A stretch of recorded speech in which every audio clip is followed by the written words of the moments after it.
back to TubeTalk. Welcome back, Dougie. Do you like the shirt? It's the retro Go Racing shirt from a few years ago. I love this shirt. I actually have one myself. It's a bit small for me now. Yeah, you hit it when you were about 7 or 8. Should try and squeeze you into it and put you on the camera. No. I reckon I'll get a new one when we come out with the new line of products. Yeah. Right. How'd the driving lesson go this morning? Oh, it went great. It was smooth sailing until I ran over the curb when I went to park. It went well though. You drove well, really calm and things, and you're good baby at steps. traffic. Getting on the way there. It's just the parking that needs a bit of work when you drive up the curb, but parking is the hardest. Exactly. So we're gonna talk a little bit about one of your passions, which is also possible to gamble on. The NBA. Yeah, NBA finals. Playoffs, yeah. So what's your predictions? For who's going to win the whole thing? Well, no, what's your predictions, I guess, of who's going to win, I guess, each of these playoff matchups first? There's 7 games, eh? 8 games. Oh, yeah. No. I mean, each teams are playing 7 games. Oh, yeah. Hold on. So, right now in the East, the Celtics, I reckon, will beat the Miami Heat. Yeah. I'm just trying to see who's playing because it's hard to keep track. Well, no, I don't necessarily mean like today, but I mean who's going to win the series out of the Heat and the Celtics. My Celtics will sweep them. And who else you got? The Mavericks will beat the Clippers. Yeah. The Bucks will beat the Pacers. Yeah. The Nuggets will beat the Lakers. Yeah. Who else is there? The Oklahoma City Thunder will beat the Pelicans, and that's one of the ones we betted on. Yeah. And then who else is in the East? I don't know, but that's all the ones I've got so far. Okay, so that's 5 series wins. I had to explain the whole format to you, and it was hard to understand it. Yeah. But I got it in the end. And so who's going to make who do you think will actually be in the NBA finals? Who will be the finals? It'll be the Nuggets versus Celtics. And who'll win? Nuggets will win. All right. You heard it here first. Yeah. There you go. Some gambling advice from Doug. Sporting news. Bet on the Nuggets to win. Do that. Okay. All right. Let's talk racing. Racing this time. Bit of a shitter week last week. Just happens. We didn't have many runners, and things just didn't pan out for them. It's just sometimes I think we had 3-4 runners and it just didn't pan out for them. But some weeks that happens and you just turn the page and move on. And this week will be better. Yeah. Moving on to this week. It happens. I mean, it does happen. But we've got some good horses. Oh, actually, Sol Spain, I should mention him. He ran up, had his seasonal debut in Ireland in a $50,000 maiden race, and he was really good. He ran 3rd with plenty of fitness and improvement to come. Got knocked over halfway up the straight, ran well. He'd be very, very hard to beat next start. This week on Friday at Matamata Race 4 is the Chosen Tozen. Fresh up. She was a little bit mixed last campaign, but we've given her a spell. She's strengthened up. Happy with the way she's approached this. She's trialled and approached this race. It's just a starting point. She's got an outside barrier of 14 over 1,200 metres. She's going to go over a lot further. If she gets in the field, because there's 2 scratchings to come, she'll just get back, relax, and just run home. But not a realistic chance first up over this distance, and you'll see her improve quickly as we step up in ground. Yeah. Race 7, Margaret Jean. Fresh up again for her final campaign. So she's running over 1,400 metres.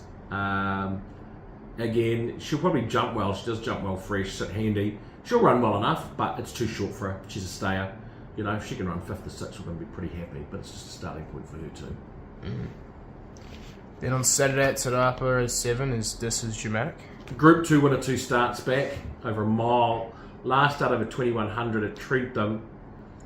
She just travelled a bit too strong in the running, and she moved up to challenge and held her ground for 5th without really finishing it off.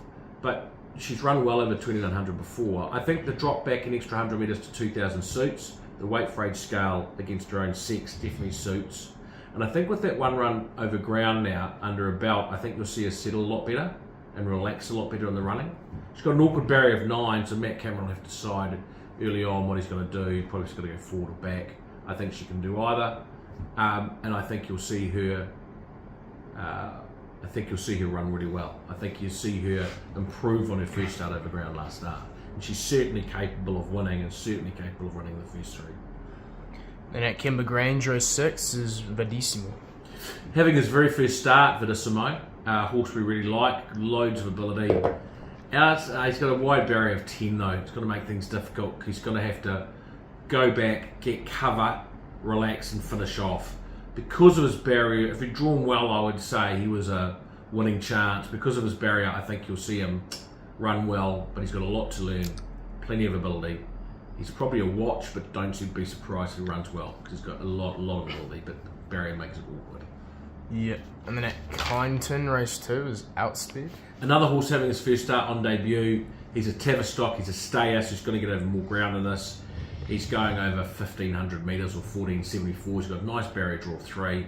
I can see him jumping, sitting midfield, and I can see him holding his ground and running a nice race.